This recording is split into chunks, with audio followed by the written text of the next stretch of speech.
এইরকম ক্রাঞ্চি অথচ সফট তালের বড়া খেতে কে না ভালোবাসে। চলো তাহলে আজকে বানানো যাক ঠিক এইরকমই তালের বড়া। তাই প্রথমে আমি একটা বড় কালো দেখে তাল নিয়েছি, তারপর সেটাকে কাজ বার করে নিয়েছি। তারপর এর মধ্যে দিয়ে দিচ্ছি 250 গ্রাম পাটালির গুঁড়ো আর 250 গ্রাম চিনির গুঁড়ো। এরপর এর মধ্যে বড় সাইজের নারকেলের অর্ধেক নারকেল কোড়া, 1 পিঞ্চ লবণ দেবো স্বাদের ব্যালেন্সের জন্য, আর 1 পিঞ্চ খাবার সোডা দেবো, আর দেবো 1 চামচ মৌরি।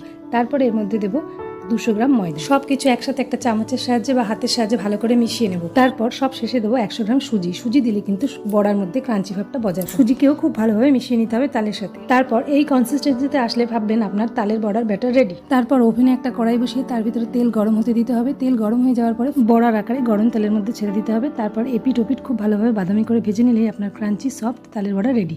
খুব সুন্দর লাগে খেতে, একবার বাড়িতে ট্রাই করলেই বুঝতে পারবেন। আর আপনারা কারা কারা তালের বড়া খেতে ভালোবাসেন অবশ্যই জানাবেন। ভালো লাগলে অবশ্যই লাইক সাবস্ক্রাইব করে আমার চ্যানেলের পাশে থাকবেন। আর ফেসবুক থেকে দেখলে পেজটাকে ফলো করে দিতে একদম ভুলবেন না। তো দেখা হচ্ছে নেক্সট ব্লগে, ততক্ষণ টাটা। সবাই ভালো থেকো।